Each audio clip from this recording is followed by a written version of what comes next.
നമസ്കാരം. PCK news ചാനലിലേക്ക് ഏവർക്കും സ്വാഗതം.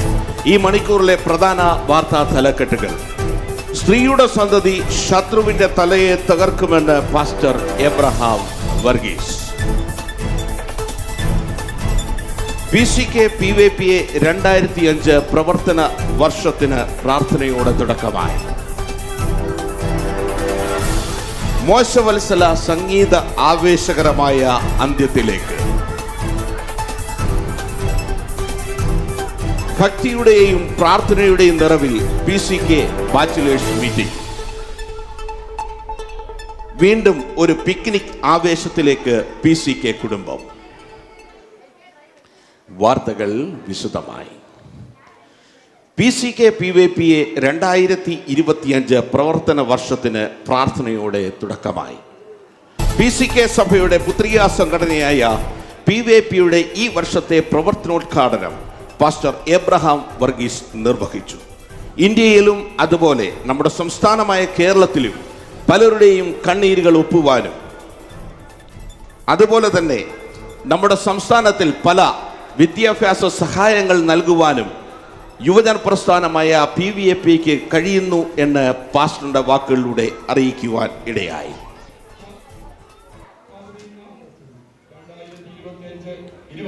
വർഷത്തിലെ PCK PYPയുടെ പ്രവർത്തനങ്ങൾ ദൈവകരങ്ങളിലേക്ക് സമർപ്പിച്ച് സ്തോത്രം ഇനാഗുറേറ്റ് ചെയ്യുന്നു. കർത്താവ് നമ്മളെ ധാരാളമായി അനുഗ്രഹിക്കട്ടെ. കരങ്ങളെ അടിച്ച ദൈവത്തിന്.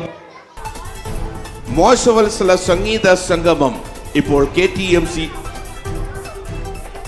ഹാളിൽ വെച്ച് നടത്തുകൊണ്ടിരിക്കുന്നു. KTMCCയുടെ ആഭിമുഖ്യത്തിൽ ഇപ്പോൾ നടന്നുകൊണ്ടിരിക്കുന്ന സംഗീത സന്ധ്യയിൽ അനുഗ്രഹീത സംഗീതജ്ഞനായ മോശവത്സരം ശാസ്ത്രിയാരുടെ തൂലികയിൽ പിറന്ന ആത്മീക അനുഭവം തുളുമ്പുന്ന ദൈവാനുഗ്രഹ ഗാനങ്ങൾ കുവൈറ്റിലെ പല ക്രിസ്തീയ ഗാന സംഘങ്ങളും ചേർന്ന് NECK പാരിഷ് ഹാളിൽ വെച്ച് ഇപ്പോൾ നടന്നുകൊണ്ടിരിക്കുന്നു.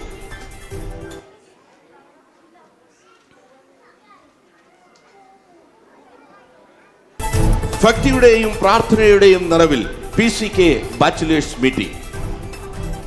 നാടും വീടും സ്വന്തം കുടുംബങ്ങളെയും വിട്ട് ഏകരായി ക്യാമ്പുകളിലും ഫ്ളാറ്റുകളിലും കഴിയുന്ന PCKയുടെ കരുത്തുറ്റ ബാച്ചിലേഴ്സ് സഹോദരന്മാർ അവർക്ക് വേണ്ടി ക്രമീകരിച്ച പ്രത്യേകമായ ഈ മീറ്റിംഗിൽ 90ഓളം സഹോദരന്മാർ സംബന്ധിക്കുകയും പല വിഷയങ്ങൾക്ക് വേണ്ടിയും പ്രാർത്ഥിച്ചത് ഒരു വേറിട്ട അനുഭവമായിരുന്നു എന്ന് ആ മീറ്റിംഗിൽ പങ്കെടുത്ത പല സഹോദരന്മാരും അറിയിക്കുകയുണ്ടായി.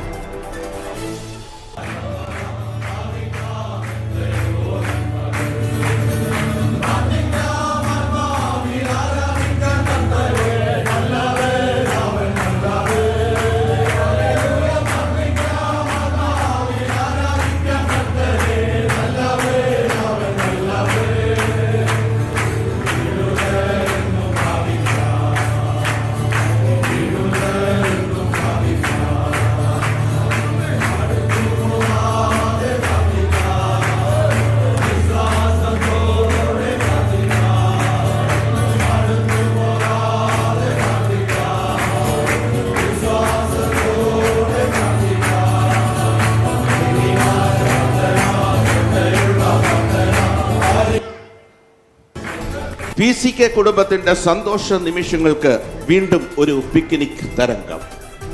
2025 ഏപ്രിൽ മാസം 11-ാം തീയതി കബ്ദിൽ വെച്ച് നടത്തപ്പെടുന്ന ഓപ്പൺ എയർ റിട്രീറ്റ് ആവേശകരമാക്കുവാനും പുതിയതായി കടന്നു വരുന്ന സഹോദരങ്ങളെ പരിചയപ്പെടുവാനും പല പല കായിക കലാ മത്സരങ്ങളും കൗതുകമാർന്ന നിമിഷങ്ങൾക്കും പുറമെ അതിവാശിയേറിയ വടംവലി മത്സരങ്ങളുമായി നടത്തപ്പെടുന്ന ഈ വർഷത്തെ ചർച്ച് പിക്നിക്കിന്റെ അവസാന ഒരുക്കങ്ങളിലേക്ക് PCK സഭാ കൗൺസിലും എല്ലാ പുത്രികാ സംഘടനകളും കടന്നതായി സഭാ സെക്രട്ടറി സുനിൽ വർഗീസ് അറിയിക്കുകയുണ്ടായി.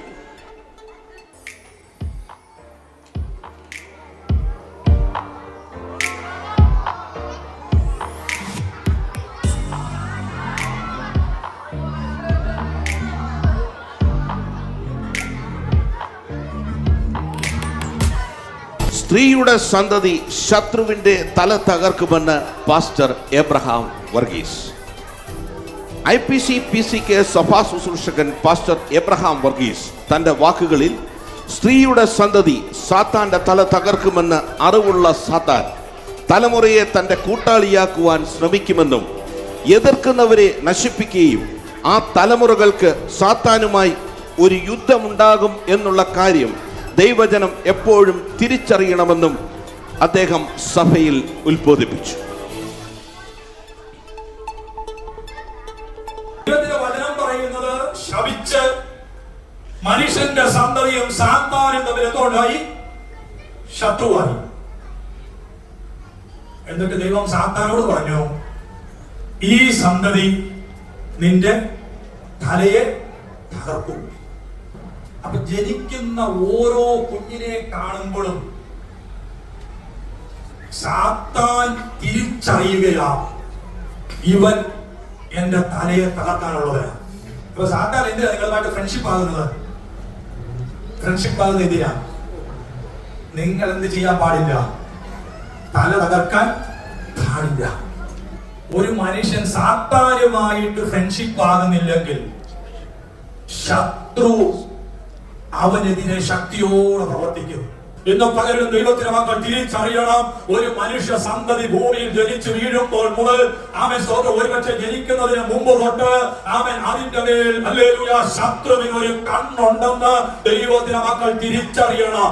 അതുകൊണ്ട് പ്രിയ ദൈവമക്കളെ, നമ്മളെ കുറിച്ച്, നമ്മുടെ തലമുറകളെ കുറിച്ച് ദൈവത്തിന് ഒരു പദ്ധതി ഉള്ളതുകൊണ്ട് ശത്രുവിന്റെ തകർച്ചയ്ക്ക് വേണ്ടി, ശത്രുവിനെ ഹല്ലേലൂയ തകർക്കാൻ വേണ്ടി അവൻ മനുഷ്യനെ ദൈവം ആക്കി വെച്ചിരിക്കുന്നത് കൊണ്ട് അവൻ ശത്രുവിന് മനുഷ്യനോട്, അവൻ മനുഷ്യന്റെ തലമുറയോട്. നാം കേട്ട ഈ ഒരു വിഷയവുമായി സംബന്ധിച്ച് ഇന്നത്തെ സംവാദത്തിൽ പങ്കെടുക്കുവാനായി PCK ന്യൂസ് ചാനലിന്റെ പ്രത്യേക ക്ഷണപ്രകാരം കടന്നു വന്നിരിക്കുന്ന പ്രഭാഷകനും സൺഡേ സ്കൂൾ അധ്യാപകരുമായിരിക്കുന്ന മിസ്റ്റർ ബിജു പറക്കോട്.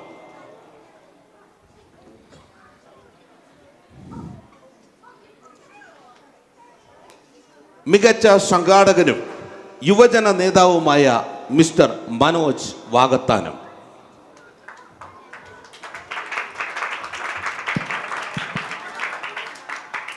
സാമുദായ സഭയിൽ നിന്നും വിശ്വാസത്തിൽ കടന്നു വന്ന എല്ലാവരുടെയും പ്രിയങ്കരനും മരണ വീടുകൾ പോലും കല്യാണ വീടാക്കി മാറ്റുന്ന mister Saji Mavelikkara.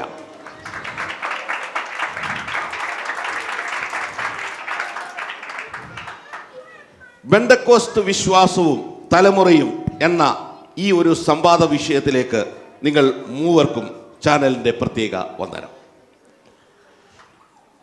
Pastor Abraham Thomas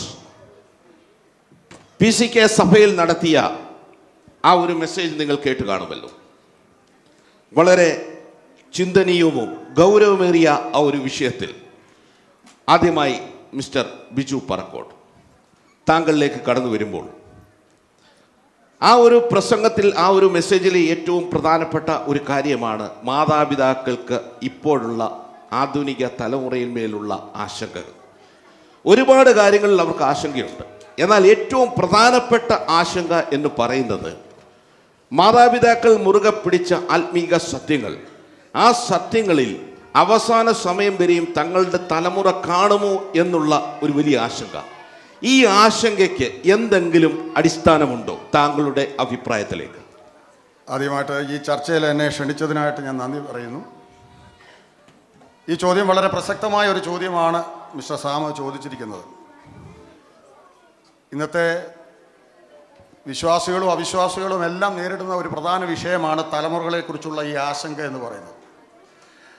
അത് ഈ കാലഘട്ടത്തിൽ വളരെയധികം ചർച്ച ചെയ്യപ്പെടേണ്ട ഒരു വിഷയം കൂടിയാണ്. എങ്കിലും അതിന് ദൈവവചനാടിസ്ഥാനത്തിൽ ചില കാര്യങ്ങളൊന്ന് പറയാനായിട്ട് എൻ്റെ അഭിപ്രായം ഞാൻ പറയാൻ ആഗ്രഹിക്കുകയാണ്. പറയാം. ഒന്നാമതായിട്ട്, ഞാൻ ഈ ആയിരിക്കുന്ന ഈ തലമുറ, അതിനപ്പുറത്ത് ഒരു തലമുറ ജീവിച്ചിരുന്ന ഒരു കാലഘട്ടം ഉണ്ടായിരുന്നു. അത് വളരെ പ്രതിസന്ധിയിലും കഷ്ടതയിലും ബുദ്ധിമുട്ടിലും ഒക്കെ ജീവിച്ചൊരു കാലഘട്ടമാണ്. ആ കാലഘട്ടത്തിൽ അവർ ഈ വിശ്വാസത്തിന് വേണ്ടി ഇറങ്ങിത്തിരിച്ചപ്പോൾ അവരുടെ ജീവൻ പോലും കൊടുക്കാൻ അവർ തയ്യാറായിട്ടുള്ള ഒരു കാലഘട്ടമായിരുന്നു. അവർക്കൊരൊറ്റ ലക്ഷ്യമേ ഉള്ളായിരുന്നു, നിത്യതയിൽ എത്തിച്ചേരുക, അല്ലെങ്കിൽ നിത്യതയ്ക്ക് വേണ്ടി വില കൊടുക്കാൻ അവർ തയ്യാറായിരുന്നു. പക്ഷേ ഇന്നത്തെ കാലഘട്ടത്തിലേക്ക് വന്നു കഴിഞ്ഞപ്പോൾ ജീവിത സാഹചര്യങ്ങളൊക്കെ ഒന്ന് ഉയർത്താൻ ഈ വിശ്വാസത്തെ ഇന്നത്തെ തലമുറ ഉപയോഗിക്കാൻ തുടങ്ങി. അതുകൊണ്ട് ഈ വിശ്വാസത്തിന് വലിയ വിലയില്ലാതെ ഈ വിശ്വാസത്തിൻ്റെ തീവ്രത എന്താണെന്ന് ഇന്നത്തെ തലമുറയ്ക്ക് മനസ്സിലാക്കാൻ കഴിയാതായിപ്പോയി. അതുകൊണ്ട് അവർക്ക് ഈ വിശ്വാസത്തെ പാടെ മാറ്റിക്കളഞ്ഞ ഒരു അനുഭവത്തിലേക്ക് ഇന്നത്തെ തലമുറ മാറ്റപ്പെടുവാനിടയായി. രണ്ടാമത്, അവർ ദൈവവചനത്തിന് മായം ചേർക്കുന്ന ഒരു കാലഘട്ടത്തിലേക്ക് ഈ കാലഘട്ടം മാറ്റപ്പെട്ടു. ഉദാഹരണമായിട്ട് ഞാൻ വേദപുസ്തകത്തിൽ നിന്ന് ഒരു സംഭവം നിങ്ങളോട് പറയാം. എലീശ പ്രവാചകന്റെ അടുത്ത് ശിഷ്യന്മാർ കടന്നു വന്നിട്ട് ചോദിക്കുന്ന ഒരു ചോദ്യമുണ്ട്. ഈ പട്ടണം കണ്ടാൽ നല്ല മനോഹരമാണ്, അതിലിരിപ്പ് മനോഹരമാണ്, പക്ഷെ ഇതിലെ വെള്ളം ചീത്തയാ, അതുകൊണ്ട് ഗർഭനാശമാണ് ഫലമെന്ന് അവിടെ പറയുന്നുണ്ട്. അതായത് വെള്ളത്തിനകത്ത് മായം കലർന്നപ്പോൾ ഉണ്ടായത് മൊത്തം ഗർഭനാശമായ ഒരു അനുഭവം. അങ്ങനെയെങ്കിൽ വചനത്തിൽ മായം ചേർക്കപ്പെട്ടുമ്പോൾ ഉണ്ടാകുന്ന ആത്മീയ തലമുറ മുഴുവൻ നഷ്ടപ്പെടുകയാണ്. ഈ കാലഘട്ടം അങ്ങനൊരു കാലഘട്ടം, ആത്മീയ കാലഘട്ടം അങ്ങനൊരു കാലഘട്ടത്തിൽ പോയിക്കൊണ്ടിരിക്കുക. വചനത്തിനകത്ത് മായം ചേർക്കപ്പെടുന്നത് കൊണ്ട് ഉണ്ടാകുന്നത് ഗർഭനാശം, ആത്മീയ തലമുറ തകർക്കപ്പെടുകയാണ്. അതുകൊണ്ട് ദൈവവചനത്തിനകത്ത് നിലനിൽക്കുന്ന ഒരു പ്രിയപ്പെട്ടവർ അല്ലെങ്കിൽ അതിനനുസരിച്ച് ജീവിക്കുന്നവർക്ക് ഒരിക്കൽ പോലും ഒരു ആശങ്കപ്പെടേണ്ട കാര്യമില്ല എന്നുള്ളതാണ് എൻ്റെ വളരെ വ്യക്തമാണ്. താങ്കൾ പറഞ്ഞ ആ അഭിപ്രായത്തോട് വളരെ വ്യക്തമാണ്. വചനാടിസ്ഥാനത്തിൽ ആശങ്കപ്പെടേണ്ട ആവശ്യമില്ല എന്നാണ് പറയുന്നത്. മിസ്റ്റർ മനോജ് വാകത്താനം, താങ്കളിലേക്ക് കടന്നു വരുമ്പോൾ ബിജു സാർ പറഞ്ഞത് മാതാപിതാക്കൾക്ക് ബൈബിളിൻ്റെ അടിസ്ഥാനത്തിൽ ആശങ്കപ്പെടേണ്ട യാതൊരു കാരണവും ഇല്ല, അതിനൊരു അടിസ്ഥാനമില്ല എന്നാണ് പറയുന്നത്. എന്നാൽ താങ്കളുടെ അഭിപ്രായത്തിൽ എന്താണ് ഈ പ്രേക്ഷകരോട് പറയാനുള്ളത്? മിസ്റ്റർ പറക്കോട് പറഞ്ഞത് ആശങ്കപ്പെടേണ്ട കാര്യമില്ല എന്ന് പറയുന്നത് ഇന്നത്തെ ഒരു സാഹചര്യത്തിൽ ഏതർത്ഥത്തിലാണെന്ന് എനിക്കങ്ങോട്ട് മനസ്സിലാകുന്നില്ല. മാതാപിതാക്കൾ ആശങ്കപ്പെടുന്നത് അദ്ദേഹം കഴിഞ്ഞ തലമുറകളെ കുറിച്ച് എൻ്റെ തലമുറ എടുക്കുക, ഒരു 40 വർഷം മുമ്പുള്ള ഒരു തലമുറ, എൻ്റെ തലമുറ എടുക്കുക. ഞാൻ ജനിച്ചു വളർന്ന ആ പ്രദേശവും ആ ചുറ്റുപാടുകളുമായിരുന്നു എൻ്റെ ലോകം. എന്നാൽ ഇന്നത്തെ തലമുറയിൽ അവരുടെ ചുറ്റുപാടെന്ന് പറഞ്ഞാൽ, അവരുടെ ലോകമെന്ന് പറഞ്ഞാൽ അവർ വിരൽത്തുമ്പിലാണ്. അവർക്ക് നല്ലതുണ്ട്, തീയതുണ്ട്. രാവിലെ സ്കൂളിൽ പോകുന്ന കൊച്ചു തിരിച്ചു വരുമ്പോൾ രാവിലെ പോയ സ്വഭാവത്തിലല്ല മടങ്ങി വരുന്നത്. അപ്പോൾ ഈ മാതാപിതാക്കൾ അങ്ങനെ ഇരിക്കുമ്പോൾ ആശങ്കപ്പെടേണ്ട കാര്യമില്ല എന്ന് പറയുന്നതിനോട് എനിക്ക് അങ്ങോട്ട് യോജിക്കാൻ പറയുന്നില്ല. എന്നാൽ ആശങ്കപ്പെടേണ്ട ചില കാര്യങ്ങൾ ഞാൻ ഈ പ്രേക്ഷകരുടെ ശ്രദ്ധയിലേക്ക് ശ്രദ്ധിക്കുകയാണ്. മാതാപിതാക്കളുടെ ആശങ്ക പ്രത്യേക കുഞ്ഞുങ്ങളുടെ ഭാവിയെക്കുറിച്ചാണ്. തീർച്ചയായും ഈ കുഞ്ഞുങ്ങളുടെ ഭാവി ഒന്നും കൂടെ വ്യക്തമായി പറഞ്ഞാൽ, ഈ മാതാപിതാക്കൾ അവരുടെ സ്വപ്നങ്ങൾ സാക്ഷാത്കരിക്കാൻ വേണ്ടിയിട്ടുള്ള ഉപകരണങ്ങളാക്കിയിട്ടാണ് ഈ കുഞ്ഞുങ്ങളെ ഉപയോഗിച്ചുകൊണ്ടിരിക്കുന്നത്. എന്ന് പറഞ്ഞാൽ ഈ കുഞ്ഞുങ്ങൾ രാവിലെ സ്കൂളിൽ പോകുന്നു, ഉച്ച കഴിഞ്ഞ് 2, 3, 4 ട്യൂഷന് പോകുന്നു, അതിനുശേഷം വൈകിട്ട് വീട്ടിൽ വരുന്നു. അവരുടെ സഹപാഠികളായിട്ടോ അവരുടെ പ്രായത്തിലുള്ളവരുമായിട്ടോ ഒന്ന് പരിചയപ്പെടാനോ അല്പസമയം ചെലവഴിക്കാനോ അല്ലെങ്കിൽ അല്പസമയം അവരുടെ സന്തോഷങ്ങൾ പങ്കുചേർക്കാനോ ഇവർക്ക് സമയമില്ല. മാതാപിതാക്കൾ എന്തിനേറെ നമ്മൾ ഒന്നിച്ച് പറയാം, അവർക്കൊരു ഏത് സ്ട്രീം എടുത്ത് പഠിക്കണമെന്നുള്ള ഒരു സ്വാതന്ത്ര്യം പോലും അവർക്കില്ല. അപ്പം ഈ നിർബന്ധിതമായ ഈ ഇതുകൊണ്ട് അവരുടെ സ്വാതന്ത്ര്യമാണ് നഷ്ടപ്പെട്ടുകൊണ്ടിരിക്കുന്നത്. ചുരുക്കം പറഞ്ഞാൽ നമ്മൾ കേൾക്കുന്ന പോലെ ചട്ടിയിലിട്ട് വളർത്തുന്ന ചെടികൾ പോലെയാണ് നടന്നുകൊണ്ടിരിക്കുന്നത്. ചട്ടിയിലിട്ട് വളരുന്ന ആ ചെടികൾ അവർക്കൊരു ആഴമില്ല അവർക്ക്. എന്നാൽ കഴിഞ്ഞ തലമുറയിൽ അവർക്കും ആശങ്ക ഉണ്ടായിരുന്നു. കഴിഞ്ഞ തലമുറയിൽ എൻ്റെ മാതാപിതാക്കൾക്ക് ഒരു ആ തലമുറയിൽപ്പെട്ട ആശങ്ക ഉണ്ട്. അവരുടെ ആശങ്ക ആത്മീയ വിഷയത്തിലായിരുന്നു. എന്നെ കേൾക്കുന്ന പ്രേക്ഷകർക്കറിയാം, ആ തലമുറയിൽപ്പെട്ട ഒരാൾ പോലും ഒരടി കൊണ്ടതോ വഴക്ക് കേട്ടതോ സ്കൂളിൽ 2 മാർക്ക് കുറഞ്ഞിട്ടൊന്നുമല്ല, അല്ലെങ്കിൽ സ്കൂളിൽ പോകാഞ്ഞിട്ടില്ല, അന്ന് വൈകിട്ട് ബൈബിൾ വായിക്കാഞ്ഞതുകൊണ്ടോ അല്ലെങ്കിൽ അന്ന് വൈകിട്ട് വേദപഠന ക്ലാസ്സിൽ പോകാഞ്ഞതുകൊണ്ടാണ് ആശങ്ക. അതുകൊണ്ട് ആ ആശങ്ക ഉണ്ടായിരുന്ന ആ കുഞ്ഞുങ്ങളെ വളർത്തിയപ്പോൾ അവർ ആഴത്തിൽ വേരൂഴുന്ന ഈ ഒരു തൈയായിട്ട് വളർന്നു. പിന്നീട് വന്നപ്പോഴത്തേന് ഏത് പ്രതിസന്ധി ഘട്ടത്തിലും പ്രതികൂലത്തിൻ്റെ മധ്യത്തിലും അവർക്ക് പിടിച്ചു നിൽക്കുവാൻ ഇതുണ്ട്. അത് അവരുടെ ആശങ്ക ആത്മീയ വിഷയത്തിലായിരുന്നു. ഞാൻ പറഞ്ഞു വന്നതിന് സമാഹാരം ഇത്രയേ ഉള്ളൂ. ഇന്നത്തെ മാതാപിതാക്കളുടെ ആശങ്ക മുഖേന കുഞ്ഞുങ്ങളുടെ സ്വാതന്ത്ര്യം നഷ്ടപ്പെടുന്നു. അവരുടെ കഴിവുകൾ സമൂഹത്തിന് പ്രയോജനമില്ലാതെ പോകുന്നു. ആ സ്വാതന്ത്ര്യം അവരുടെ കഴിവുകൾ പ്രയോജനപ്പെടുത്താനുള്ള ഇതിലേക്ക് കടന്നു വരണമെന്നാണ് എനിക്ക് ഈ ഫസ്റ്റ് റൗണ്ട് പറയാനുള്ളത്. ആദ്യം താങ്കൾ ഈ ഒരു കാര്യം പറഞ്ഞിരുന്നു, ഇന്ന് എല്ലാം അവരുടെ വിരൽത്തുമ്പിലാണ് എന്ന് പറഞ്ഞു. അതെന്താണ് വിരൽത്തുമ്പിൽ ഉദ്ദേശിക്കുന്നത്? അവരൊരു കുഴിബോംബുമായിട്ട് നടക്കുന്നത് എന്ന് പറഞ്ഞാൽ ഈ മൊബൈലുമായിട്ട് അവർ നടക്കുന്നത്. എന്നിട്ട് നടന്നു പോകുമ്പോൾ നമ്മൾ വീട്ടിലിരിക്കുന്ന മാതാപിതാക്കൾക്ക് ആശങ്കപ്പെടേണ്ട എന്ന് പറഞ്ഞാൽ അത് എത്രത്തോളം പറയാൻ പറ്റും? ആശങ്ക ഇവരുടെ വിദ്യാഭ്യാസം അവർക്ക് കൊടുക്കാതിരിക്കാൻ പറ്റത്തില്ല. അതിപ്പോഴത്തെ അവരുടെ വിദ്യാഭ്യാസകാർ അനുബന്ധ കാര്യങ്ങളല്ല ഈ മൊബൈലും അങ്ങനെയുള്ള ഡിവൈസിനകത്ത് ഇരിക്കുന്നത്. അപ്പോൾ ഇവരെ കൊടുത്തു വിടാതിരിക്കാനും പറ്റത്തില്ല. എന്നിട്ട് വീട്ടിലിരിക്കുന്ന മാതാപിതാക്കൾക്ക് ആശങ്കപ്പെടേണ്ട എന്ന് പറയുമ്പോൾ തീർച്ചയായിട്ടും താങ്കളുടെ അഭിപ്രായത്തിൽ വളരെ വ്യക്തതയുണ്ട്. മിസ്റ്റർ സജി മാവേലിക്കര, ഇപ്പോൾ 2 പക്ഷമാണ് വന്നിരിക്കുന്നത്. ആശങ്കപ്പെടേണ്ട ആവശ്യം ഇല്ല എന്ന് ബിജു സാറും, എന്നാൽ ആശങ്കപ്പെടേണ്ട കാര്യം ഉണ്ട് എന്ന് മിസ്റ്റർ മനോജ് വാഗത്താനവും പറഞ്ഞു. താങ്കളുടെ അഭിപ്രായത്തിൽ എങ്ങനെയാണ് താങ്കളുടെ കണ്ണിലൂടെ നോക്കി കാണുമ്പോൾ ഇതിനെന്തെങ്കിലും അടിസ്ഥാനമുണ്ടോ ആശങ്കയ്ക്ക്? ഞാൻ ഒരു സാമുദായിക പശ്ചാത്തലത്തിൽ നിന്ന് കടന്നു വന്ന ഒരു വ്യക്തിയാണ്. സാമുദായിക സഭകളിൽ നോക്കുകയാണെങ്കിൽ പണ്ട് എഴുതി വെച്ച് എങ്ങനെയാണോ അങ്ങനെ തന്നെയാണ് ഇപ്പോഴും നടക്കുന്നത്, നാളെയും അങ്ങനെ തന്നെ. അതിനൊരു വ്യത്യാസമില്ല. കാരണം പണ്ടത്തെ പോലെ തന്നെ ഇങ്ങനെ നടക്കുന്നത്. പിന്നെ അവിടെ ആശങ്കയ്ക്ക് വഴിയില്ല, അതിനൊരു വ്യത്യാസങ്ങൾ വരുന്നില്ല. എന്നാൽ ഒരു കാര്യം എനിക്ക് എടുത്തു പറയേണ്ടതുണ്ട്. എന്നാൽ ഈ പള്ളിയിൽ നമ്മൾ പോകുന്നതിന് എപ്പോൾ വേണമെങ്കിലും നമുക്ക് പള്ളിയിൽ പോകാം, ഏത് സമയത്ത് വേണമെങ്കിലും പള്ളിയിൽ ചെല്ലാം. പള്ളി ചെന്നാലും നമുക്ക് ഉള്ളിൽ കയറണമെന്നില്ല. കാരണം കാര്യങ്ങളൊക്കെ പറഞ്ഞ് നമുക്കിങ്ങനെ പുറത്ത് നടക്കാം. മനസ്സിലായോ? അകത്ത് കയറിയിട്ടും വലിയ കാര്യങ്ങളൊന്നുമില്ല. പിന്നെ പള്ളി തീരുന്നിടം വരെ, അവസാനം വരെ നമ്മളവിടെ കണ്ടിരിക്കും. കാരണം പള്ളി കഴിഞ്ഞൊരു ലേലം വിളിയുണ്ട്. നല്ല നാടൻ പച്ചക്കറികൾ ഈ പള്ളി കഴിഞ്ഞ് നമുക്ക് ലേലം വിളിയിൽ നിസ്സാര വിലയ്ക്ക് കിട്ടും. അപ്പം അവിടെയും ആശങ്കയുടെ കാര്യം വരുന്നതേയില്ല. ഞാൻ പറയുന്ന മനസ്സിലാകുന്നുണ്ടല്ലോ. എന്നാൽ എനിക്ക് പ്രത്യേകിച്ച് ഇവിടെ പറയാൻ, ഞാനിവിടെ നോട്ട് ചെയ്തായിരുന്നു, നമ്മൾ ഈ പള്ളിയിൽ പോകുമ്പോൾ വളരെ ഫ്രീ ആയിട്ടാണ് പോകുന്നത്. നമുക്ക് പള്ളിയിൽ പോകുമ്പോൾ ബൈബിൾ കൊണ്ടുപോകണമെന്നില്ല. ആരും കൊണ്ടുപോയി ഞാൻ കണ്ടിട്ടില്ല, ഞാനും ഒന്നും കൊണ്ടുപോയിട്ടില്ല. മനസ്സിലായോ? നമ്മൾ പ്രത്യേകിച്ച് ഈ ബൈബിള് നമ്മൾ ഒരു 3 പ്രാവശ്യമാണ് പ്രധാനമായിട്ടും നമ്മൾ ഉപയോഗിക്കുന്നത്. അത് ഒന്ന് വ്യക്തമാക്കാം. ഒന്ന്, നമ്മൾ ഉപയോഗിക്കുന്നത് ഇടിമിന്നൽ ഉണ്ടാകുമ്പോൾ ബൈബിൾ എടുക്കും. 1. 2, കറണ്ട് പോകുമ്പോൾ നമ്മൾ ബൈബിൾ ഉപയോഗിക്കും. 3, പിന്നെ ഈ ദുസ്വപ്നങ്ങൾ കാണുമ്പോൾ. ഈ 3 സമയം നമ്മൾ ബൈബിൾ എടുക്കും. പക്ഷേ തലയിണക്കീഴ് വെച്ച് നമ്മൾ കിടന്നുറങ്ങും.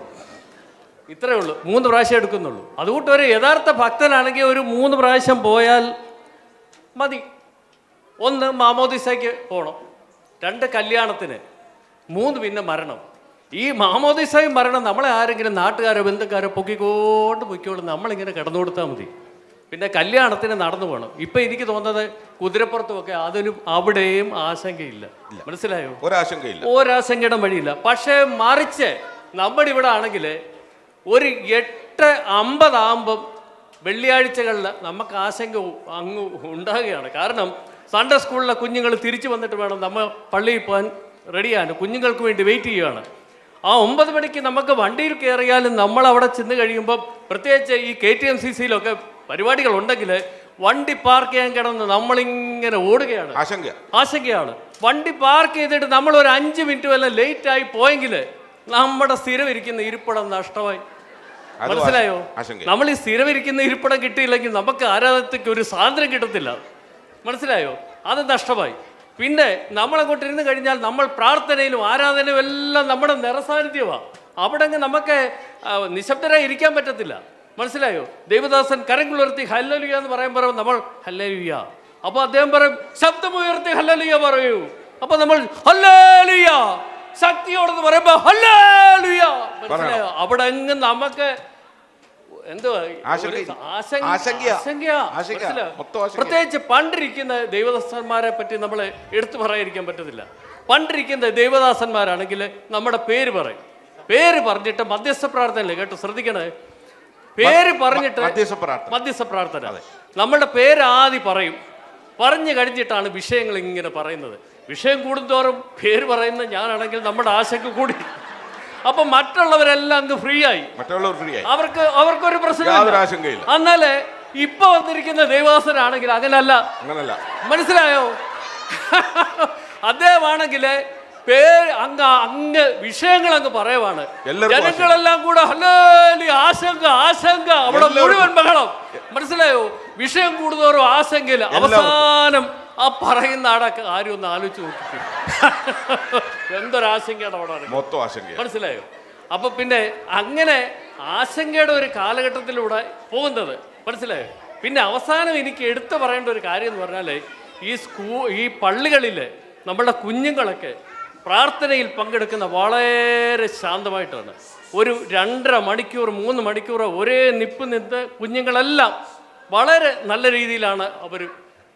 ഒരു ശബ്ദമോ ഒരു ബഹളമോ പുറത്തു പോവോ ഒന്നുമില്ല, ശാന്തമായിട്ടിരിക്കും. എന്നാൽ ഇവിടെ ആണെങ്കിൽ അങ്ങനല്ല, മനസ്സിലായോ?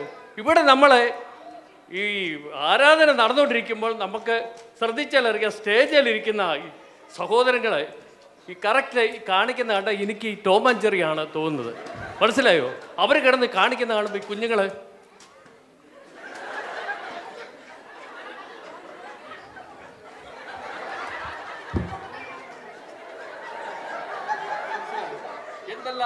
എന്തെല്ലാം കാണിക്കുന്നത്. എന്നിട്ട് അവസാനം പക്ഷേ അതെല്ലാം നിയന്ത്രിച്ചിട്ട് ലാസ്റ്റിൽ എല്ലാ കുഞ്ഞുങ്ങളും ഒരു ഇരുത്തിയിട്ട് ആ ചർച്ച ഇരിക്കുന്ന ആ സ്റ്റേജിൽ ഇരിക്കുന്ന ഒരു ചിരിയുണ്ട്. അപ്പൊ കുഞ്ഞുങ്ങളെല്ലാം ശാന്തമായിട്ടിരുന്നു. അപ്പൊ മനസ്സിലായോ? അങ്ങനെയാണ് ഈ കാര്യങ്ങളുടെ ഒരു കിടപ്പ്, മനസ്സിലായോ? അപ്പൊ എനിക്ക് മിസ്റ്റർ വിനു അല്ല, വിനു ഏഷ്യാനെറ്റിൽ. ഇത് PCKയുടെ ന്യൂസ് ചാനലാണ്. ഇവിടെ വിനു ഇല്ല. ഓക്കെ, സോറി, ഞാൻ ഇവിടെ വിനു എന്നാണ്. ഒരു മിനിറ്റ്, ഈ പേന അങ്ങോട്ട് തെളിയുന്നില്ല. ഞാൻ പേരൊന്ന് മാറ്റിക്കോട്ടെ. ഈ പേന അത്രയ്ക്ക് ക്ലിയർ അല്ല, മനസ്സിലായോ? ഞാൻ കൊണ്ടുവന്ന പേന. ഓക്കെ വിനു, അപ്പൊ എനിക്ക് ഈ നമ്മുടെ ഈ ഭാഗത്താനും പറഞ്ഞ പോലെ തന്നെ സ്വാതന്ത്ര്യം വേണം, മനസ്സിലായോ? മിസ്റ്റർ വിനു, താങ്കളേക്ക് വരാം. എനിക്ക് എതിർപ്പുണ്ട്. ഒരു മിനിറ്റ്, അദ്ദേഹത്തോട് പറ. എനിക്ക് കിട്ടിയ സമയം എനിക്ക് കിട്ടണം. അദ്ദേഹം സംസാരിച്ചപ്പോ ഞാൻ ഇവിടെ കാണാൻ സംസാരിച്ചു. അദ്ദേഹത്തോട് മിണ്ടായിരിക്കാൻ പറ. എന്റെ പേന ഒന്ന് ശരിയായിക്കോട്ടെ. അതിനോട് നിങ്ങൾ അവിടെ സംസാരിക്കാൻ മിസ്റ്റർ സാം, ഞാൻ പറഞ്ഞ സ്വാതന്ത്ര്യവും മിസ്റ്റർ മാവേലിക്കര പറഞ്ഞ സ്വാതന്ത്ര്യവും രണ്ടും രണ്ടാണ്. അദ്ദേഹം സമുദായ സഭകളിലുള്ള സ്വാതന്ത്ര്യത്തെക്കുറിച്ചാണ് പറഞ്ഞത്. സമുദായ സഭകളിൽ സർവ്വസ്വാതന്ത്ര്യമാണ്. അവിടെ ആരാധനയ്ക്ക് ചെന്നാലും ചെന്നില്ലേലും പോയാലും പോയില്ലും പ്രശ്നമൊന്നുമില്ല. അവിടെ 4 ഓണമേ ഉള്ളൂ. വന്നോണം, നിന്നോണം, കണ്ടോണം, പൊക്കോണം. അതിനുശേഷം അവർ സ്വാതന്ത്ര്യം എന്ന് പറഞ്ഞാൽ അവർക്ക് എതിരെ വെള്ളം പോവാം, എന്ത് പ്രവർത്തനങ്ങളിൽ ഏർപ്പെടാം. ആ സ്വാതന്ത്ര്യത്തെ ഈ ആത്മീയ പ്രവർത്തനവുമായിട്ട് ബന്ധപ്പെടുത്താൻ, ആത്മീയ ലോകവുമായിട്ട് ബന്ധപ്പെടുത്താൻ അത് ശരിയല്ല. തന്നെയല്ല, ആത്മീയ ലോകം എന്താണെന്നും സമുദായ സഭകൾ എന്താണെന്നും അത് നമ്മൾ വ്യക്തിപരമായിട്ട് അറിയത്തില്ലാതെ ഇദ്ദേഹത്തെ പോലുള്ളവരെ ഈ ചർച്ചയ്ക്ക് വിളിക്കുന്നതിന് മുമ്പ് നിങ്ങൾ ആലോചിക്കണം. ഇത് നമ്മളുള്ള അല്ലല്ല, അങ്ങനല്ല. അദ്ദേഹത്തെ പോലെ ചർച്ചയ്ക്ക് വിളിക്കുമ്പോൾ ആ ചർച്ചയുടെ വിഷയം എന്താണെന്ന് പുള്ളി മനസ്സിലാക്കണം. പറ്റത്തില്ല. എന്തിനേറെ പറയുന്നു, അദ്ദേഹം ഈ ചർച്ചയ്ക്ക് വന്നപ്പോൾ തെളിയുന്ന പേന പോലും കൊണ്ടുവന്നിട്ടില്ല. അതല്ല, നിങ്ങൾ ആ ചർച്ചയിൽ അത്ര ഗൗരവപരമായിട്ട് ഇവിടെ ചിന്തിച്ചിട്ടുള്ളൂ. ഒരു ഗൗരവപരമായ ചാനൽ ചർച്ചയാണ്, ജനലക്ഷങ്ങൾ കണ്ടുകൊണ്ടിരിക്കുന്ന ഒരു പ്രോഗ്രാമാണ്. അദ്ദേഹത്തിന്റെ ആ പരാമർശത്തോടെ ഞാൻ പിൻവലിക്കുന്നു. എനിക്ക് ആ പരാമർശം പിൻവലിക്കണം. ഒരു മിനിറ്റ്, എനിക്കൊന്നുമല്ല, ഒരു തെളിയാത്ത പേനയെങ്കിലും എൻ്റെ കയ്യിലുണ്ട്. ഈ പറയുന്ന മനുഷ്യൻ്റെ ഒരു പെൻസിൽ പോലും ഇല്ലല്ലോ. ഇതേവാണ് എന്നെ വിമർശിക്കാൻ വരുന്നത്. ഒന്ന് സ്കൂളിൽ പോകുന്നതായിരിക്കണം, അല്ലെ പഠിക്കുന്നതായിരിക്കണം. എന്തെങ്കിലും കഴിവില്ലാത്ത ഇതേപോലുള്ളവരെ വിളിക്കുമ്പോൾ ഇതിന് മേലെ ചർച്ചയ്ക്ക് വിളിക്കുന്നത്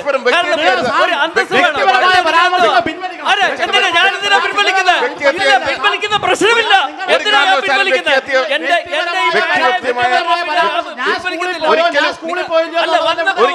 ഒരു മിനിറ്റ്,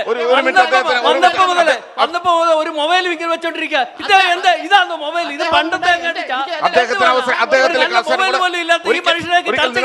ഒരു മിനിറ്റ്, അദ്ദേഹം പറഞ്ഞു ഞാൻ സ്കൂളിൽ പോയിട്ടുള്ളൂ എന്നുള്ള ഇവിടുത്തെ ചർച്ചാ വിഷയം. ഞാൻ രാവിലെ എന്ത് കഴിച്ചു, ഞാൻ വൈകിട്ട് എന്ത് കഴിച്ചു എന്നുള്ളതല്ല ഇവിടുത്തെ ചർച്ചാ വിഷയം. ഒരു മിനിറ്റ്, ഇത് ഞാൻ സ്കൂളിൽ പോയിട്ടുണ്ടോ എന്ന് അറിയാൻ വേണ്ടി നിങ്ങൾ വാകത്താനം ഇവിടെ റിപ്പോർട്ട് ഉണ്ടല്ലോ, വാകത്താനം ഗവൺമെന്റ് 3ാം ക്ലാസ് നോക്കണം. അതിന്റെ രജിസ്റ്ററിൽ എന്റെ പേരുണ്ട്. 3ാം ക്ലാസ് കംപ്ലീറ്റ്, 4ാം ക്ലാസ് ഞാൻ കോഴ്സ് സർട്ടിഫിക്കറ്റ് ഫുൾ ഉള്ള ആളാണ്. അദ്ദേഹത്തെ എന്നെ പോലുള്ളവരെ ഈ പരാമർശം പിൻവലിക്കണം. ഇത്രയും വിദ്യാഭ്യാസ യോഗ്യതയുള്ള അദ്ദേഹത്തെ ചർച്ചകൾ രൂക്ഷമാകുമ്പോൾ നമുക്ക് എത്രയും വേഗം ഒരു ഇടവേള അനിവാര്യമായി വരുന്നു. ഇടവേള.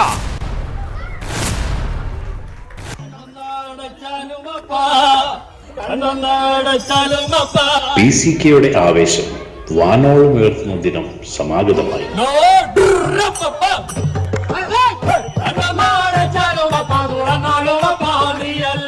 PCK open air retreat 2025 April 11-ാം തീയതി കബ്ബിൽ വെച്ച് നടത്തപ്പെടുന്നു.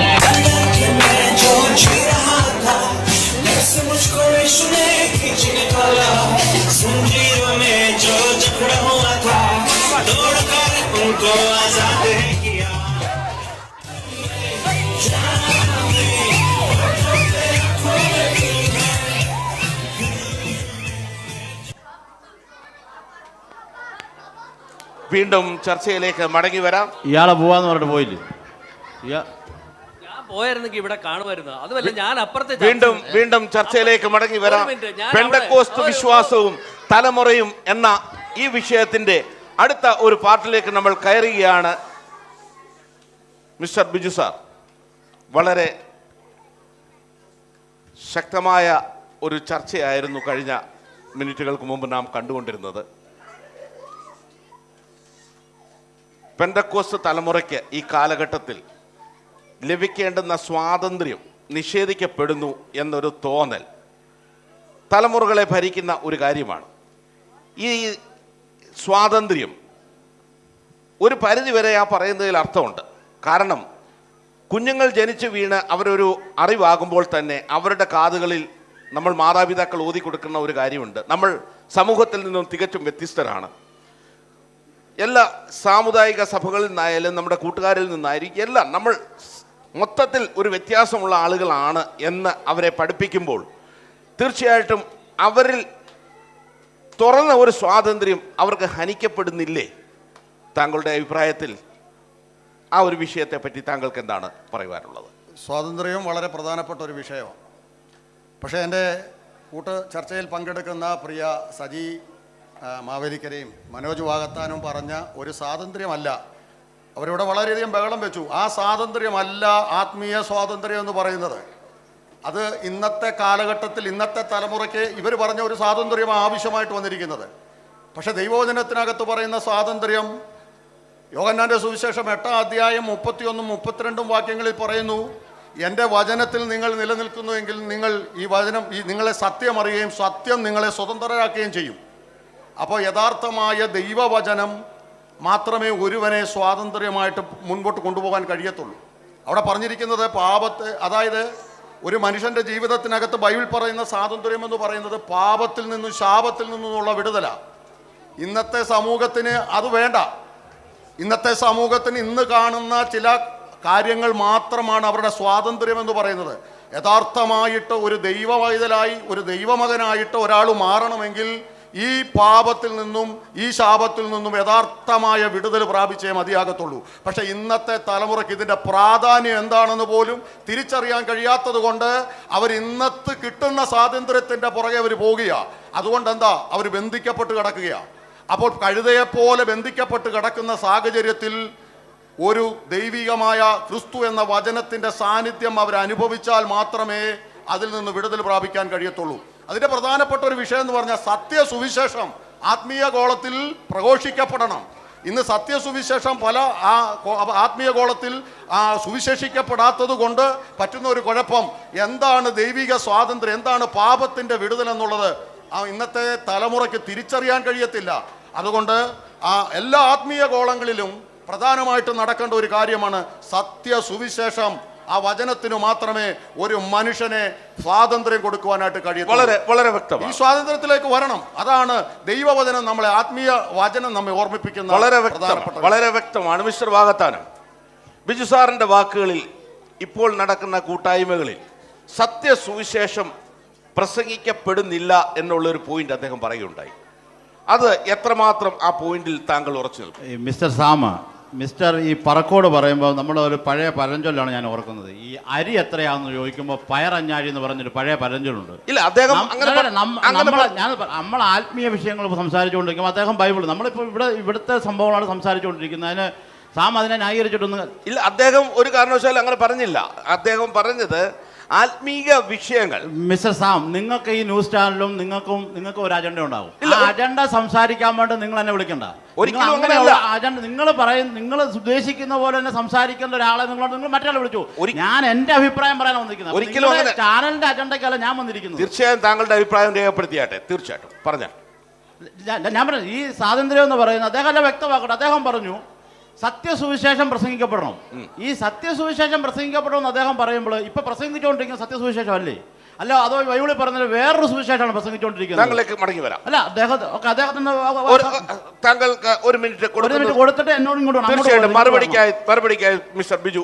സത്യസുവിശേഷം എന്ന് പറയുന്നത് യേശു ക്രിസ്തു ജനിച്ചു, മരിച്ചു, അടക്കപ്പെട്ടു, 3-ാം ദിവസം ഉയർത്തെഴുന്നേറ്റു. ഇതാണ് സുവിശേഷം. ഈ സുവിശേഷം ഇന്ന് ആത്മീയ ഗോളങ്ങളിൽ പ്രസംഗിക്കപ്പെടുന്നോ, സഭായോഗങ്ങളിൽ ഇത് പ്രസംഗിക്കപ്പെടുന്നോ എന്നുള്ളത് ചിന്തിക്കണം. എങ്കിലല്ലേ നമ്മുടെ തലമുറയ്ക്ക് ഒരു സ്വാതന്ത്ര്യം കിട്ടത്തുള്ളൂ, സത്യവചനം അവരുടെ ഹൃദയങ്ങളിലേക്ക് കടന്നു ചെല്ലത്തുള്ളൂ. എങ്കിൽ മാത്രമല്ല ഒരു പുതിയ തലമുറ സ്വാതന്ത്ര്യത്തോടെ എഴുന്നേൽക്കാൻ കഴിയത്തുള്ളൂ. ഇതാണ് നമ്മുടെ സത്യസുവിശേഷം നടക്കുന്നുണ്ടോ ഇല്ലയോ എന്ന് നാം തന്നെ നമ്മളെ തന്നെ പരിശോധിക്കേണ്ടത്. തീർച്ചയായിട്ടും വാകത്താനം അതിനോട് മിസ്റ്റർ പറക്കോട് പറഞ്ഞതിനോട് ഞാൻ ഇപ്പോൾ യോജിക്കുന്നു. കാരണം നമ്മുടെ ഇടങ്ങളിൽ അദ്ദേഹം പറഞ്ഞൊരു വ്യക്തമായ സത്യമാണ്. നമ്മുടെ ആത്മീയ ഗോളത്തിൽ ഇന്ന് സത്യസുവിശേഷം നമ്മുടെ മാതാപിതാക്കളുടെ ആശങ്കയെക്കുറിച്ച് പറഞ്ഞു. സത്യത്തിൽ അവർ ആശങ്കപ്പെടേണ്ടത് ഇന്ന് കേൾക്കുന്ന വചനങ്ങൾ, ഇന്ന് കേൾക്കുന്ന ആത്മീയ പ്രഘോഷണങ്ങളിൽ സത്യസുവിശേഷം പ്രസംഗിക്കപ്പെടുന്നുണ്ടോ എന്നുള്ളത്. നമുക്ക് പലപ്പോഴും നമ്മൾ കേൾക്കുന്നത് ഈ നെയ്യില്ലാത്ത നെയ്യപ്പം പോലെയും ക്രിസ്തുവില്ലാത്ത ക്രിസ്ത്യാനികൾ പോലെയാണ് ഇന്ന് പല പ്രസംഗങ്ങളും കണ്ടുകൊണ്ടിരിക്കുന്നത്. എന്ന് വെച്ചാൽ നമ്മുടെ കൺവെൻഷൻ പ്രഭാഷകരുണ്ട്, TV പ്രഭാഷകരുണ്ട്, ഇവരൊക്കെ പ്രസംഗിക്കുന്ന ആ പ്രസംഗത്തിൽ ഒരിക്കൽ പോലും നിങ്ങൾ ശ്രദ്ധിച്ചാൽ മനസ്സിലാവും മാതാപിതാക്കൾ ആശങ്കപ്പെടുന്ന വിഷയത്തിന്മേലെ അവരൊരിക്കലും യേശു ക്രിസ്തുവിനെക്കുറിച്ചോ നിത്യതയെക്കുറിച്ചോ വേർപെട്ട ആരാധനയെക്കുറിച്ചോ കാൽവരിയെക്കുറിച്ചോ അവർ പ്രസംഗിക്കാറില്ല. അവർക്കെല്ലാം വേണ്ടത് വ്യൂവേഴ്സ് അല്ലെ പ്രേക്ഷകരെയാണ് അവർക്ക് വേണ്ടത്. അല്ലാതെ അവർക്ക് ഇതിനൊന്നും. രണ്ടാമത് കൺവെൻഷൻ പ്രസംഗികളുണ്ട്, നമ്മളെല്ലാം ആരാധിക്കുന്ന അല്ലെ ആരാധനയോട് നോക്കുന്നവർ കൺവെൻഷൻ പ്രസംഗമുണ്ട്, അവരും ഇത് തന്നെ ചെയ്യുന്നത്. അവിടെ സത്യസുവിശേഷം പ്രസംഗിക്കപ്പെടുന്നില്ല. അവർക്ക് വേണ്ടത് ആരാധകരെയാണ്. അതുപോലെ തന്നെ ആത്മീയ നേതൃത്വവും അതുപോലെ പുത്രിയാസങ്ങളോട് ശ്രദ്ധിക്കേണ്ട ഒരു കാര്യമുണ്ട്. ഒരു കാര്യം പറഞ്ഞാൽ ഒരു സ്റ്റെബിലിറ്റി ഉണ്ടാകണം. ഇന്ന് നമ്മൾ കാര്യം പറയും, ഇത് ഇങ്ങനെ ചെയ്യണം, അന്ന് ചെയ്തില്ല പാവമാണ്, 4 നാൾ കഴിയുമ്പോൾ പാവമല്ലെന്ന് പറയാം. അങ്ങനെ കുറേ ലിസ്റ്റ് എനിക്ക് പറയാനുണ്ട്. പക്ഷേ നമ്മൾ ഒരു ഉദാഹരണം ഞാൻ പറയാം. പണ്ട് TV വന്ന സമയത്ത് TV കാണുന്നത് പാവമാണ്, ഇത് വിഡ്ഢിപ്പെട്ടിയാണ്, ഇത് പിശാചിന്റെ പെട്ടിയാന്ന് പറഞ്ഞവർ ഇന്ന് TV കൂടെ പ്രസംഗിക്കുക. തലമുറയ്ക്കും മാതാപിതാക്കൾക്കും ഏത് തള്ളണം ഏത് കൊള്ളണമെന്ന് അറിയത്തില്ല. എന്നാൽ അതിനെക്കുറിച്ച് വ്യക്തമായിട്ട് സംസാരിക്കുന്ന ഒരു ആത്മീയ നേതൃത്വം ഇന്നുണ്ടോ എന്ന് ചോദിച്ചാൽ അതുമില്ല. നമ്മുടെ ആശങ്ക ഇന്നത്തെ കാലത്തെ ഈ പ്രസംഗങ്ങളെക്കുറിച്ചും തലമുറയുടെ ആത്മീയ വിഷയത്തിലുള്ള ആശങ്കയാണെങ്കിൽ ആ ആശങ്ക ദൈവം കാണുകയും ആ തലമുറകൾ നമ്മൾ കേൾക്കുന്ന പോലെ ആഴത്തിൽ വേരുന്നുള്ള ആ നല്ല തലമുറകളായി അവർ രൂപാന്തരം. തീർച്ചയായിട്ടും വളരെ വ്യക്തമാണ് മിസ്റ്റർ വാകത്താനത്തിന്റെ മറുപടി. മിസ്റ്റർ സജി മാവേലിക്കര, ഇപ്പോൾ സത്യസുവിശേഷം പൊതുവേദികളിൽ വളരെ റെയറായിട്ടാണ് പ്രസംഗിക്കപ്പെടുന്നത് എന്ന് പറയുന്നു.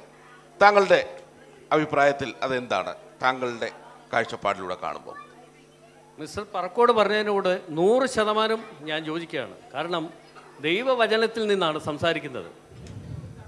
ഈ സാമുദായിക സഭകളിൽ സ്വാതന്ത്ര്യമുണ്ട്, പക്ഷേ സമാധാനം എന്ന് പറഞ്ഞ ഒരു സംഭവം അവിടെ ഇല്ല.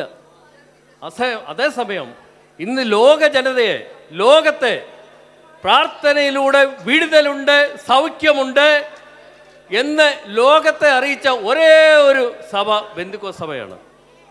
അതിന് ഒരു മാറ്റവുമില്ല.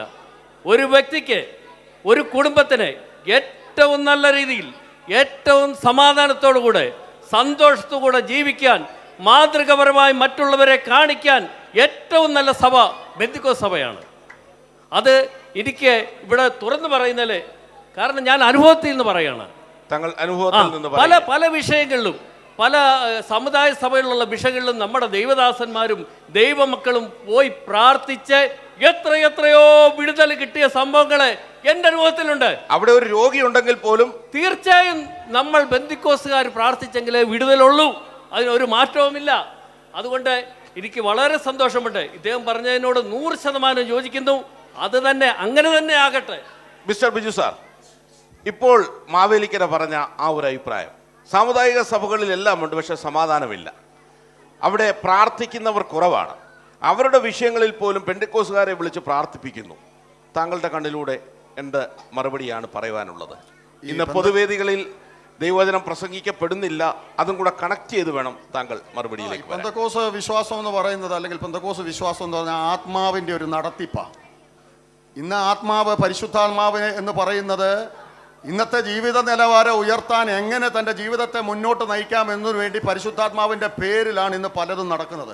പക്ഷെ പാപത്തെക്കുറിച്ചും നീതിയെക്കുറിച്ചും ന്യായവിധിയെക്കുറിച്ചും ബോധം വരുത്തുന്നതാണ് ദൈവത്തിൻ്റെ പരിശുദ്ധാത്മാവ്. അത് ഇന്ന് നമ്മുടെ കൂട്ടായ്മകളിൽ, നമ്മുടെ കൂടിവരവുകളിൽ അത് ശക്തമായി ഇടപെട്ടെങ്കിൽ മാത്രമേ ജീവിതങ്ങൾക്ക് വിടുതൽ വരത്തുള്ളൂ. പക്ഷേ ഇന്ന് പലപ്പോഴും അത് ഉപയോഗിക്കുന്നത് എന്തിനാണെന്ന്, പരിശുദ്ധാത്മാവിനെ ഉപയോഗിക്കുന്നത് എങ്ങനെയാണെന്ന് ഇന്ന് നമ്മുടെ പ്രേക്ഷകരെല്ലാം ഒന്ന് ചിന്തിക്കേണ്ടത് വളരെ ആവശ്യമാണ്. അതുകൂടാതെ ഒരു പുതിയ തലമുറ അത് മുഖാന്തരം നഷ്ടപ്പെടുകയാണെന്നുള്ള ചിന്ത നമ്മളിൽ ആർക്കും ഇല്ലാത്തത് കൊണ്ട്, അതിനെപ്പറ്റി ഒരു വേദന ഇല്ലാത്തത് കൊണ്ട് പലപ്പോഴും നമ്മൾ അതിനെപ്പറ്റി ചിന്തിക്കാറില്ല. പക്ഷെ ഒരു കാര്യം, ദൈവം ഇന്നും ഒരു തലമുറയ്ക്ക് വേണ്ടി കാത്തിരിക്കുകയാണ്. ഒരു തലമുറ ദൈവം എഴുന്നേൽപ്പിക്കുവാൻ കാത്തിരിക്കുകയാണ്. ഒരു ഉദാഹരണം ഞാൻ ദൈവവചനത്തിൽ നിന്ന്, ബൈബിളിൽ നിന്ന് നിങ്ങളെ ഒന്ന് ഓർമ്മിപ്പിക്കുവാൻ ഞാൻ ആഗ്രഹിക്കുകയാണ്. തീർച്ചയായിട്ടും വേഗത്തിൽ. കാരണം ഈ ഇസ്രായേലിനകത്ത് ന്യായപാലനം ചെയ്തുകൊണ്ടിരുന്ന ഏലി പുരോഹിതൻ എന്ന് പറയുന്ന ഒരു മനുഷ്യനുണ്ട്, ന്യായപാലനം നടത്തിക്കൊണ്ടിരിക്കുക. അദ്ദേഹത്തിന് 2 മക്കളുണ്ട്. ആ 2 മക്കളും വഴിവിട്ട് യാത്ര ചെയ്യുകയാണ്. അവരുടെ യാഗങ്ങളെ അവർ മുടക്കിക്കളയുകയാണ്. അതിനകത്ത് അലക്ഷ്യമായിട്ട് അവർ നിൽക്കുകയാണ്. ഇന്നും ആരാധനയെ അലക്ഷ്യമാക്കുന്ന ഒരു തലമുറയാണ് ഇന്നത്തെ തലമുറ എന്ന് പറയുന്നത്. അതിൻ്റെ കാരണം എന്താണെന്നറിയാമോ? ഏലി എന്ന് പറയുന്ന ആ പിതാവ് അവരുടെ ആ ദുഷ്പ്രവൃത്തി കണ്ടിട്ട് അവരെ ശാസിച്ചില്ല എന്നൊരു കുറ്റമാണ് ദൈവവചനത്തിനകത്ത് രേഖപ്പെടുത്തിയിരിക്കുന്നത്. കുഞ്ഞുങ്ങളെ ശാസിക്കേണ്ട സമയത്ത് അതായത് മാതാപിതാക്കൾക്ക് വളരെ ഉണ്ട്. ഇന്നത്തെ തലമുറ പോകുമ്പോൾ തലമുറയ്ക്ക് ഒത്താശ പറയുന്ന ഒരു മാതാപിതാക്കളുണ്ടെങ്കിൽ അവരെ ശാസിച്ചമർത്തിയില്ലെങ്കിൽ ആ തലമുറ നഷ്ടപ്പെട്ടു പോകുമെന്ന് നമ്മുടെ ഈ വചനത്തിൽ നമ്മൾ വായിക്കാറുണ്ടല്ലോ. എന്നാൽ ആ കാലഘട്ടത്തിനകത്ത് ആ ആലയത്തിനകത്ത് ഈ സ്ഥിതി ഇങ്ങനെ നിൽക്കുമ്പോഴാണ്, ഒരു തലമുറയില്ലാതെ നിൽക്കുമ്പോഴുള്ള സ്ഥലത്താണ് ഹന്ന എന്ന് പറയുന്ന ഒരു സഹോദരി അവിടെ വന്ന് ആലയത്തിൻ്റെ സ്ഥിതി കണ്ടപ്പോൾ അവൾ ദൈവത്തോട് ചോദിച്ചൊരു ചോദ്യമുണ്ട്. ദൈവമേ, ഈ ആലയത്തിൻ്റെ സ്ഥിതിക്ക് മാറ്റം വരണമെങ്കിൽ എനിക്കൊരു ആൺപൈതലിനെ തന്നേ പറ്റുമെന്ന് അവർ പറയുവാനിടയായി. പറയുന്നത് മനസ്സിലാവുന്നുണ്ട്. അപ്പോൾ ആൺപൈതലിന് വേണ്ടി അവൾ കരയാൻ തുടങ്ങി. ഇന്നും ഒരു വാസ്തവമുണ്ട്.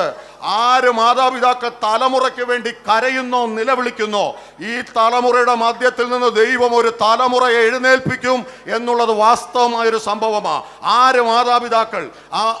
ഏതെല്ലാം മാതാപിതാക്കൾ തൻ്റെ തലമുറയ്ക്ക് വേണ്ടി ദൈവമേ ഈ കാലഘട്ടത്തിൽ പോകുന്ന ഈ തലമുറയിൽ എൻ്റെ തലമുറയെ ദൈവത്തിൻ്റെ മഹത്വത്തിന് വേണ്ടി എഴുന്നേൽപ്പിക്കണമേ എന്ന് നിലവിളിച്ച് കരയുന്ന ഒരു മാതാപിതാവ് ഉണ്ടെങ്കിൽ നമ്മുടെ തലമുറ നഷ്ടപ്പെടത്തില്ല. നമ്മുടെ തലമുറയ്ക്ക് വേണ്ടി ആശങ്കപ്പെടേണ്ട കാര്യമില്ല. അവർ ഇന്നല്ലെങ്കിൽ നാളെ ദൈവത്തിനു വേണ്ടി നിലനിൽക്കുന്ന ഒരു തലമുറയായി, ഒരു സൈന്യമായി നമ്മുടെ തലമുറ മാറും എന്നുള്ള കാര്യം വാസ്തവമാണ്. വളരെ വ്യക്തമാണ്. താങ്കളുടെ മറുപടി വളരെ വ്യക്തമാണെന്ന് ഈ പ്രേക്ഷകർക്ക് തന്നെ മനസ്സിലായിട്ടുണ്ട്. ഈ സംവാദം ഇവിടെ പൂർത്തിയാകുമ്പോൾ ഇന്ന് നാം കേട്ട ഈ സംവാദം പെന്തക്കോസ്ത് വിശ്വാസവും തലമുറയും എന്ന ഈ വിഷയത്തിൽ നാം ഇത്രയും സമയം നടത്തിയ സംവാദത്തിൽ സാത്താൻ നമ്മുടെ കുഞ്ഞുങ്ങളുടെ തലയെ തകർക്കാൻ എത്ര തന്നെ ശ്രമിച്ചാലും നമ്മുടെ കുഞ്ഞുങ്ങളുടെ ഉള്ളിൽ ദൈവത്തിൻ്റെ വചനമാകുന്ന വിത്ത് അവരിൽ ഉണ്ടെങ്കിൽ ഒരു സാത്താനും നമ്മുടെ കുഞ്ഞുങ്ങളെ കൂട്ടാളിയാക്കുവാനോ അനാവശ്യമായ ഒരു സ്വാതന്ത്ര്യത്തിന് വേണ്ടി അവർ ആഗ്രഹിക്കുകയോ ചെയ്യില്ല. കാരണം എല്ലാ മാതാപിതാക്കളുടെയും എല്ലാ തലമുറകളുടെയും ഏറ്റവും വലിയ ലക്ഷ്യം നിത്യത തന്നെ ആകട്ടെ എന്ന് ആശംസിക്കുന്നു.